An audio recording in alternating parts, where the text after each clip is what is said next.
হচ্ছে বাপ্পির স্মৃতির reception look. How is it? Wow.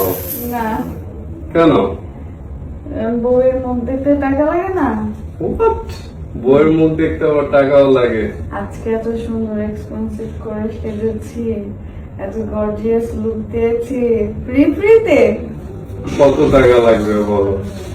তোমার সব টাকা দিতে রাজি আছি, তবুও তুমি মুখটা গুলো আমি দেখতে চাই। থাক, তুমি বলেছো, ওটাতেই খুশি হয়েছি। মাশাআল্লাহ, মাশাআল্লাহ। কেমন লাগছে? অনেক সুন্দর লাগতেছে, অনেক। Thank you. আজকে আমাদের এটা ফাইনাল লুক ছিল রিসেপশনে। ফাইনালি স্মৃতি আর বাপ্পি রিসেপশনের ফাইনাল লুক নিয়ে হাজির হলো জনি দাদা। জনি দাদার হাতের ছোঁয়াতে স্মৃতি আর বাপ্পিকে কিন্তু বেশ ভালোই মানিয়েছে। ফাইনাল লুকে স্মৃতিকে যেন অসম্ভব সুন্দর লাগছে। সব লুকের থেকে এই লুকটাই কিন্তু অনেক বেশি সুন্দর হয়েছে। সবাই তো প্রশংসা বাসিয়ে দিচ্ছে সোশ্যাল মিডিয়াতে। পুরো সোশ্যাল মিডিয়া জ্বর উঠে পড়েছে স্মৃতির রিসেপশনের লুক দেখার পর। আর এদিকে বাপ্পি তো চোখেই ফিরাতে পারছে না স্মৃতির কাছ থেকে। আর বাপ্পিকেও কিন্তু অনেক বেশি সুন্দর লাগছে। দুজনকেই কিন্তু অসম্ভব লেভেলের সুন্দর লেগেছে।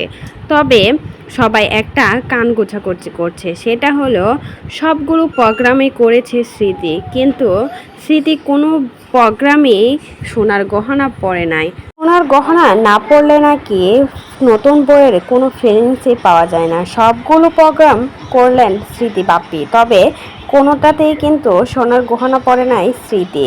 এটা নিয়েও ট্রোল করা শুরু করছে স্মৃতিকে।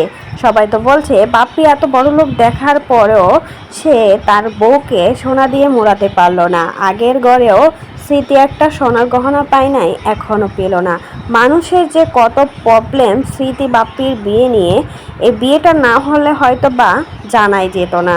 সব কিছুতেই সমস্যা। স্মৃতি বাপ্পি কি সাজলো না সাজলো সেটা নিয়েও ট্রোল করে মানুষ। তবে স্মৃতিকে আর বাপ্পিকে কিন্তু মাশাআল্লাহ অসম্ভব লেভেলের সুন্দর লাগছে। স্মৃতির কাছ থেকে তো চোখই ফিরানো যাচ্ছে না, মাথায় ঘুমটা দিয়েছে, আরও বেশি সুন্দর লাগছে।